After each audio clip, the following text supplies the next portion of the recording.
This is a letter to heaven for my mother. Mama, it's been so long, yet I feel you still. In whispers of wind, in the hush of night, in the ache that never leaves my chest, in the love that memory keeps alight. You were my best friend, my whole world. We were inseparable, you and I, until the world took you too soon and I was left beneath the heavy sky. And I was just 7 years old, so small, so lost, when the illness the world feared and shame took you quietly from my life, and nothing has ever felt the same. I still remember your laughter, your scent, your arms, your warmth, your gentle grace. Even now, all these years later, 20 plus years later, there's no one that could ever take your place. I miss you, Mama. I still need you. Sometimes I talk to you in the dark. I feel your spirit walk with me, a quiet presence, a sacred spark. I understand my big sister is with you now too. The emptiness runs deep and wide. Sometimes I feel so painfully alone, a child inside with no one by my side. But Mama, I want you to know I have a son now. He's 15 years old. You'll be so proud of him, I know. He's kind, he's gentle, he's everything. I wish you could have met him, held him, told him stories, sang him to sleep. Sometimes I watch him from afar and silently my heart would whip. One of my deepest fears, Mama, is to leave him in this world like you left me. This cruel world, so cold at times, where love is not always easy to see. I wish you would have listened back then. Maybe followed what the doctors said. Maybe you'd still be here today, and I would rest my head on your lap instead. But now, I know it's only a dream. But I know you did your best with what you had. You were tired, you were hurting, you were misunderstood. Still, you gave me love that's never faded, and in my soul, it still goes good. Really does. Until we meet again in a softer place where pain no longer finds its way, I will carry you until the last days of my life. And I miss you more than words can say. Your daughter, Sibongile.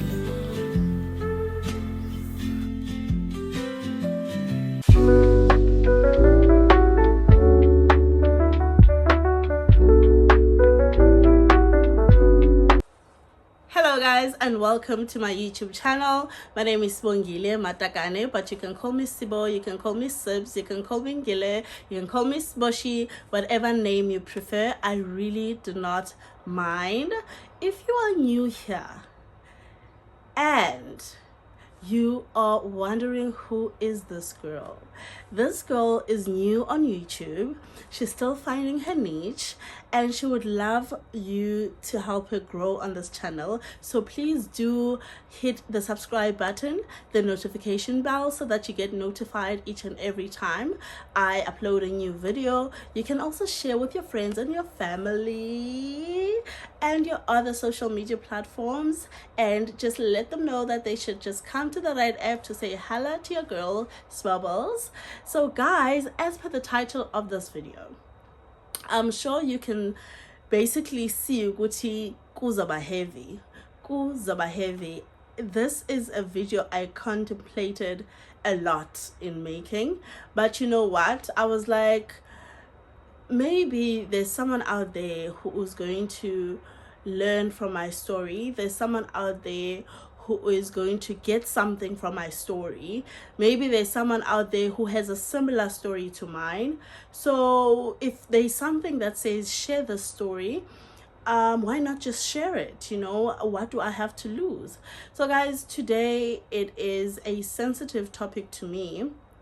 but also a story that I'm willing to share. I'm going to be talking about how HIV completely changed my life, you know.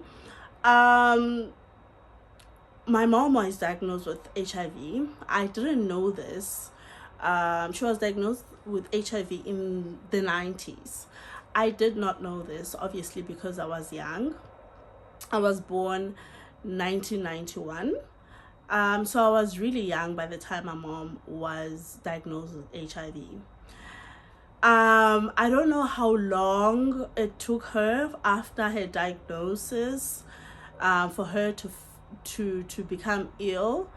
But I'm gonna share what I remember. I remember when I was about 7 years old, because she did pass away when I was 7 years old. Or maybe I was 6 years old going to my seventh year. I remember my mom being very sick. Very sick, you know. I don't remember how it started. I don't remember if she gradually became sick, but I remember her, now that I know better, she was in her full-blown AIDS state, right? It was me and my mom for the longest of time. I did have an older sister. She passed away as well to HIV. That's a story for another day. But this is a disease that really shattered my world, you know. And it makes me sad that there's still like people today that don't want to take their ARVs. Oh, sorry guys, there's a fly here and I can't do anything about it now.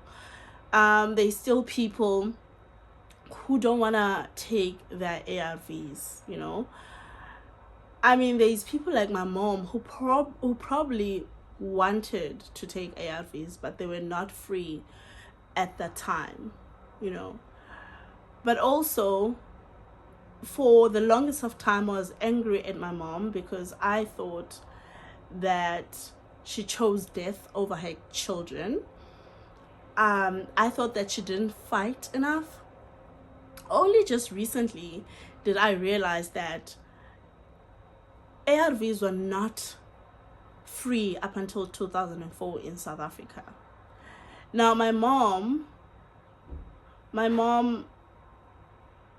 didn't have money. My mom didn't have money. So, me and my sister have different fathers. My father is from Guguletu. My sister's father is from Khayelitsha. We were staying at a place called Tambo Square. My aunts and everyone and my uncles were all in Tambo Square. For those that don't know, Tambo Square is like a shacks. You know. We're staying at Tambo Square. Their shacks were close to each other. Each one had their own shack, but they were in Tambo Square. So I don't know how my mom ended up being a Polabak, right? She was a Polabaki. And I remember when we were still at Tambo Square, when my mom's shack was still in Tambo Square, I would then go to Eguguletu at my father's. So I think now at this stage, because I don't know how I ended up at my father's, but I think when my mom moved to Epolabaki, then she took me to my granny's Eguguletu, right? So I remember being at my granny's and attending a crèche at my granny's at this point. Everything was fine, oh well. No one told me that my mom was sick, because my mom was not sick the last time I saw her, right? So no one told me that my mom was sick, or no one, I think at my dad's, no one had an idea that my mom was sick, and if she was sick, like how bad it was, right? Okay, cool. So I remember telling my aunt, my dad's sister Oguti, I dreamt as if my umamamu is a street kid. I don't know whether older people will call them street kid, but as if she's homeless, and as if she was eating in the bin and all of those things. And I remember this dream, it was just so vivid and it scared me. And I was like, you know what, I want to see my mom. And I was crying the whole time because my mom was well, Popa, it be clear that uyagula ngengqondo, you know. And imagine dreaming that about your mom as a kid. And I was like, I want to see my mom. I want to see my mom. And then my aunt spoke to my granny, and they both said that maybe maybe they should take me to my mom, because maybe Shamdam Kumbula and whatnot.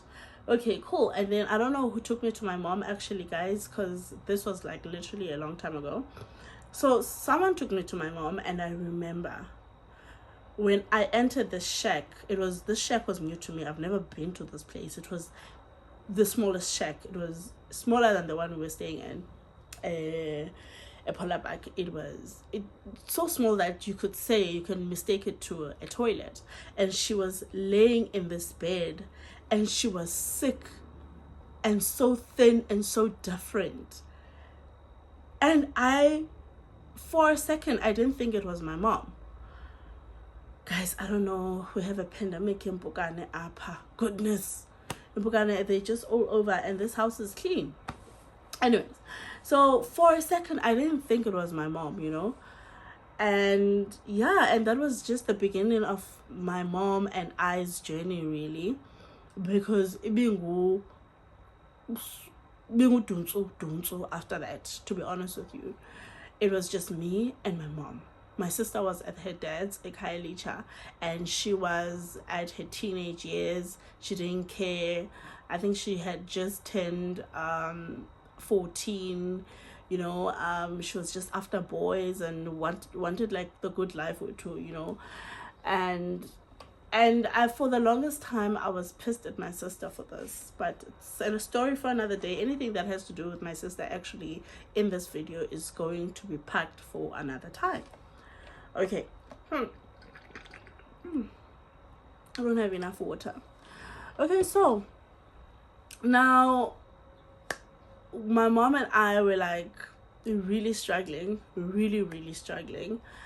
I don't remember being hungry. I don't remember, ever having to go and beg for food at this stage. But we were struggling because my mom had really severe health issues. So my mom's cousin, who had also passed away now, was a soldier, a soldier lomzabalazo. And Loksafik is in Delft. Delft, I say Sababeni, I called the other areas of Forbech or Leiden, Nendo. So he was one of the first black people to have a house at Delft, because he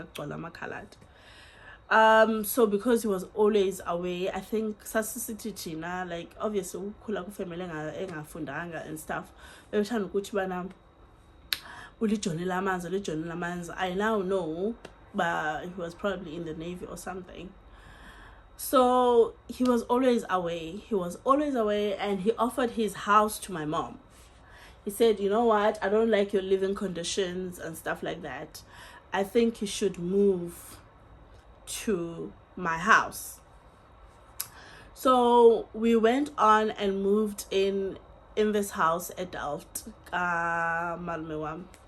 We stayed there, and things were just not good. My mom was always sick. I don't remember my aunts visiting my mom.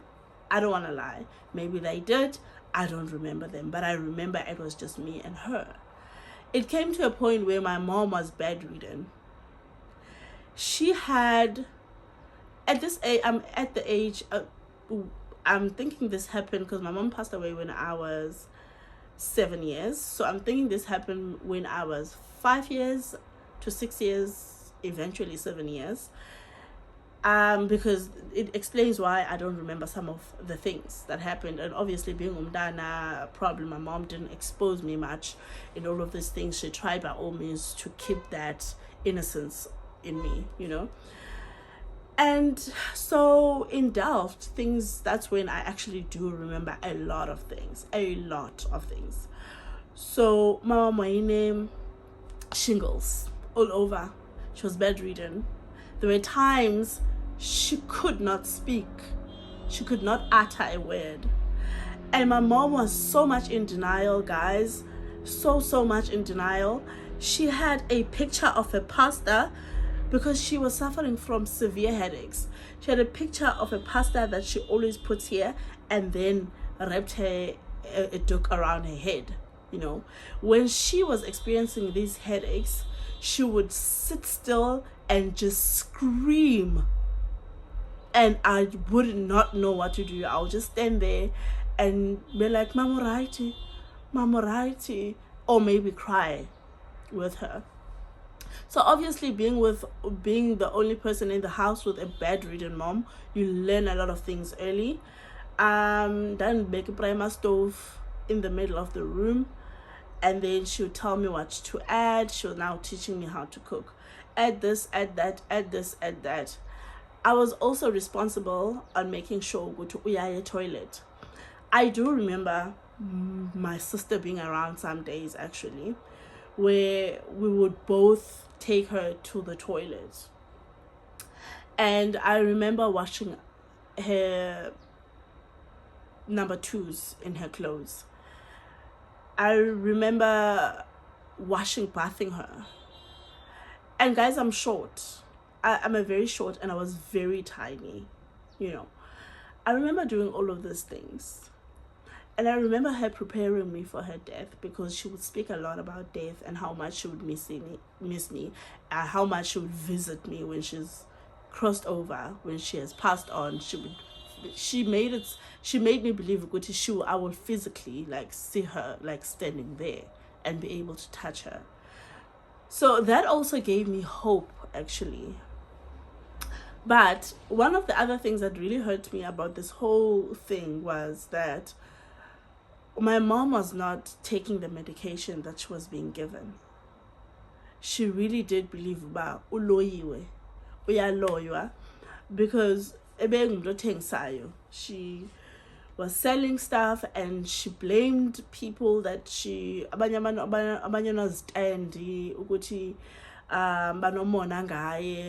because she has lots of customers and stuff like that. And she would go to different sangomas, guys, trying to find a cure, and they'd promise him this, they'll promise her this and promise her that, to a point I remember this sangoma asked her to bring a black chicken and all of those things so that she can send this kiss to the sender and all of those things. Like, she did all of those. She would go to each and every pastor should go there trying to find a solution for illness when it was just really HIV. You know, that really hurts me a lot when I think about it now. You know, she tried everything except for what she really needed. She was in denial. She didn't want to eat, or she didn't want to take the pills that she was given. There were a lot of pills for a lot of things, but I don't know if in those pills there were ARVs or not, because ARVs were a huge issue in South Africa. It was available for people that have money. It was available for people that were willing to buy them up until the early 2000s, really. And my mom passed away in 1999. So I really cannot blame her, because I don't know what type of pills she was taking. There was a time where during this whole thing that my cousin Lo Ababasetambo lost umntana wakhe omncinci kwifire, right? So obviously they let my mom know, and umama kwishock yakhe. Now my mom was like progressing kakuhle kwicala right. So umama ngomothuko, she got shocked and mute. I think this was the first time that I witnessed my mom not being able to talk, to speak. And then, so we went to Etambo, and we took public transport with her. It was me and her. Health yakhe binje, ibilungi phinde ngalungi, yabo. So obviously this is over the story. I'm summarizing it over a year or months or whatever. So we go and took a taxi or whatever, or a pela, and we went to Etambo. When we get to Etambo, nomakazi bam bahlala matrasini, and we were kids just running around, smiling again. you know. And I remember being called by one of my aunts, by my auntie and my mom. Auntie and my mom, she looked at me dead in the eyes and she was speaking, but nothing was coming out. And I thought it was a prank for a second. I laughed. I'm like, hi, Mama Teta. And I realized how dire the situation was. She could not speak. She couldn't. And I stood there and I cried. Guys, the trauma that came with my mom's illness was just too much. It was just too much. There's so many phases. And the only coping mechanism that I used, I don't know, no one taught me about this, but I would write a lot. And I started writing at a very young age. For a child that was not even going to school at this stage, I was a very good writer. So I would write a lot. I would doodle a lot. I would write a lot. A lot of my feelings, a lot of prayers, which is something I still do. Hence, I started this video with a poem to my mother. So it was obviously a shock to me. I was obviously confused. I was obviously hurt. I was obviously thinking my mom is about to die. And I don't know, like, it was just the end for me emotionally. And the funeral came and went, and we went back to adult. We went back to loneliness, and we went back to being alone. My sister's family caught wind of my mom's situation, and they offered my mom to come and stay with them at Khayelitsha. So my mom and I moved together with the furniture and everything, and we went to Khayelitsha. And shortly after we got to Khayelitsha, my mom was hospitalized. She went to a hospital. It has since closed, Dr. Ijosta. She went there for a week. And we were playing in the bedroom, me and the other kids, because this family had a lot of foster kids. So there were a lot of kids, boy kids, girl kids. So I had lots of friends when I'm there. So for once, when I was in Khayelitsha, I didn't have to worry about my mom because there were a lot of adults around. They were bathing her, they were taking care of her, and they were now also helping her go or maybe see the doctor. So, just to fast forward a bit, when we're talking about hospital, because you're probably wondering, like, why didn't you go to the doctor? Like, why didn't you go to the hospital? So, in the 90s, I sound very old, but we didn't have cell phones, right? And the people that were around us were colored people. There was a friend of my mom who was staying in another area, but we had to basically just walk a long distance to get there. I don't think it was that long of a distance considering how small Delft was at the time, but it felt like a long distance at the time. Obviously, I'm shorter, I'm younger, I don't know, you know. But I remember thinking my mom is dead. Waking up thinking my mom is dead. And I just went outside and I screamed as hard as I could. I screamed for help. People came and people called an ambulance, and the ambulance could not get to our area for whatever reason. And batati wheelbarrow, and they put my mom in the wheelbarrow, and this colored man drove or wheeled my mom to the ambulance. And I was just running and crying next to this wheelbarrow and thinking my mom is dead, but she was still breathing, and thinking my mom is dead. And they kept on saying, how mama ko right, mama ko right, mama ko is gonna come back. And this time I went back home with this other lady that helped me during this time. I went back home and I was now alone, and I don't think I was alone overnight, but I don't know what happened after. But my mom went, and my mom kept on going to the hospital and coming back. Like, she would come and go, come and go, come and go. Like, the treatment seemingly just didn't work. It didn't work because she was not taking it. She believed in everything but what she was supposed to believe in. Anyways, because this HIV thing, guys, in the 90s was really taboo. Like, I was angry at my mom for a long time, but now the more I think about it, the more I realize, obviously I'm older now, so I know it was taboo. It was everything, the stigma that goes with being HIV positive, even still today, you know. So imagine then when they say no kaulayo, you know, AIDS, it was as if you have this thing, and people even thought maybe by touching you or by, you know, sharing a spoon with you or things like that, you know. So I can imagine when she found out what she was thinking. She thought it was the end of the world, really. So, and maybe she probably thought about takati. Well, that's the main thing that she thought. She thought takati. And anyway, so that's one of many other things that happened when I was alone with my mom. But now going back, so my mom went to hospital and she stayed a week there. So now we're in the room. It was cold. We're in this room and we're playing as kids, and I could hear the adults talking, and my world became still. It just stood still when I heard that my mom has passed on.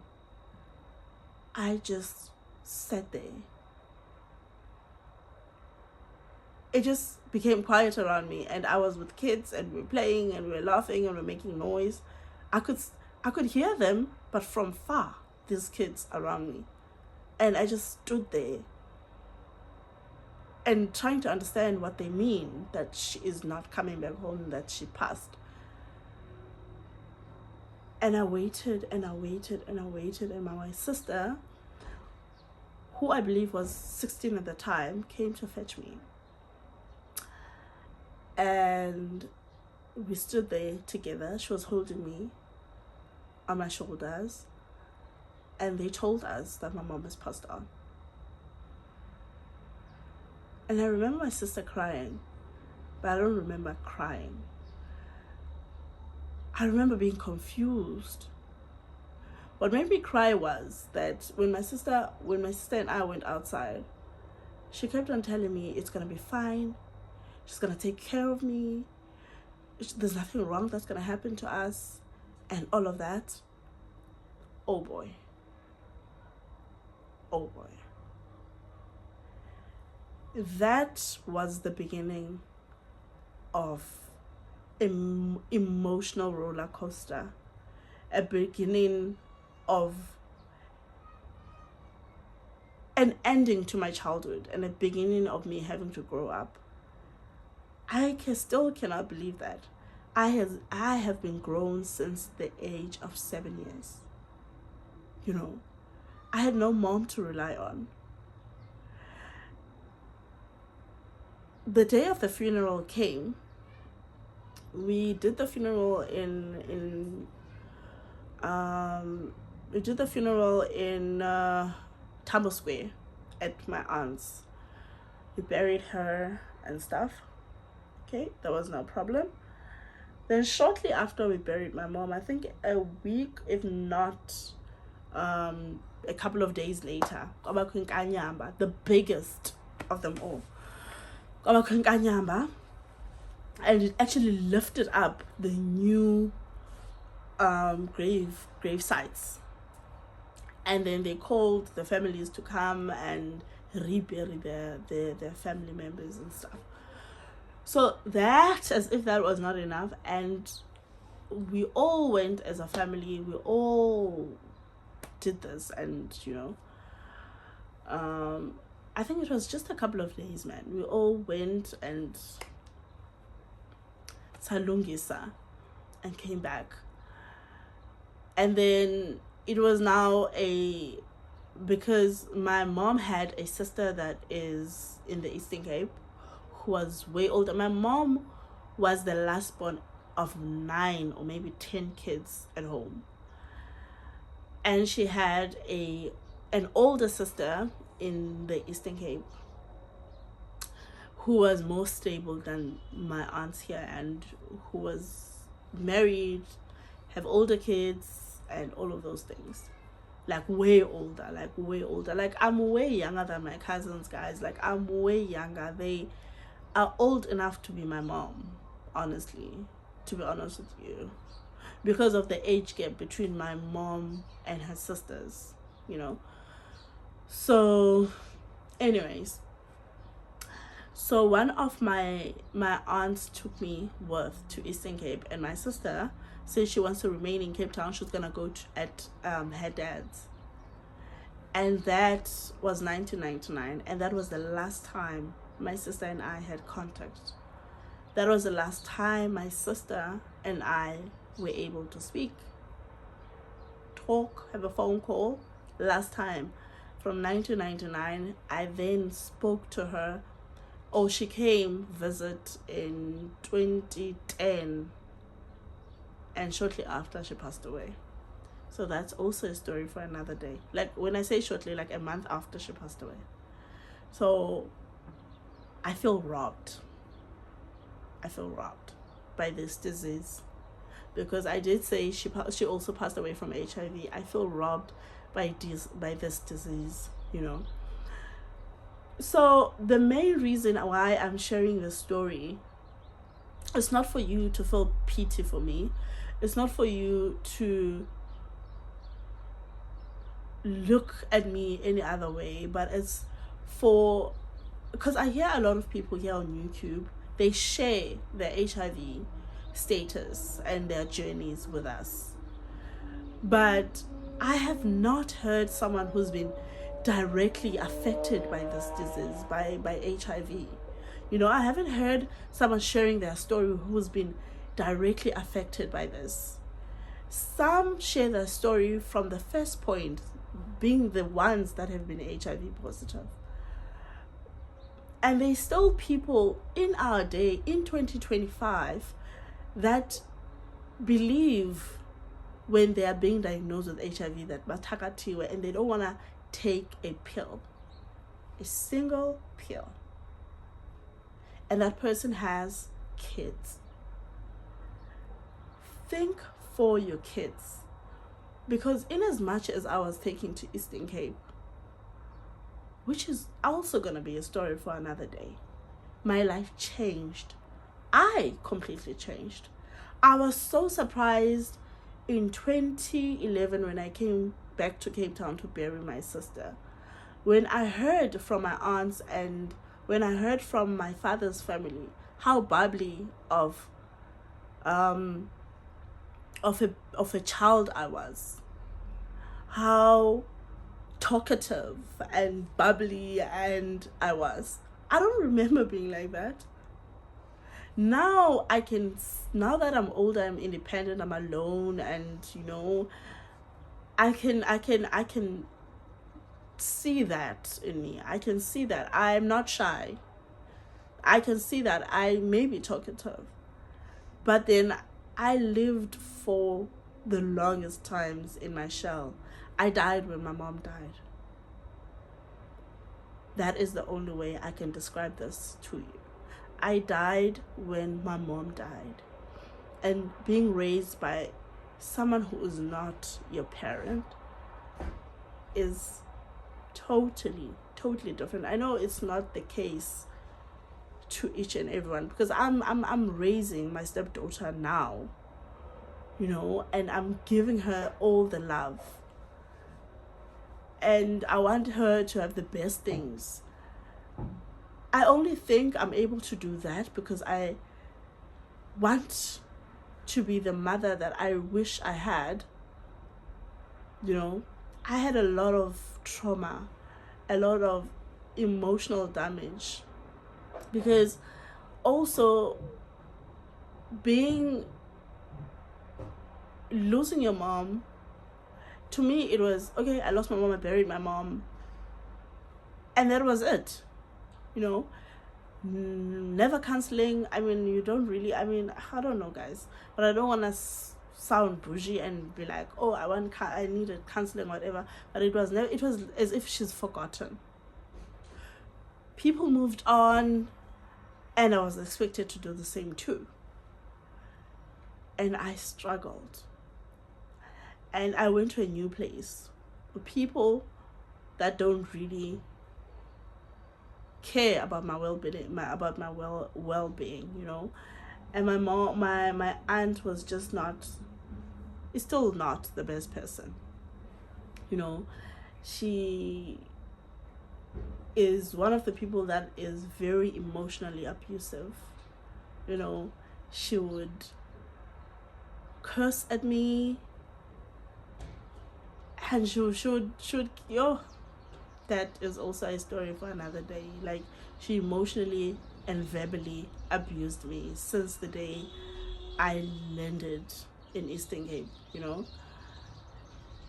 And it had a very huge impact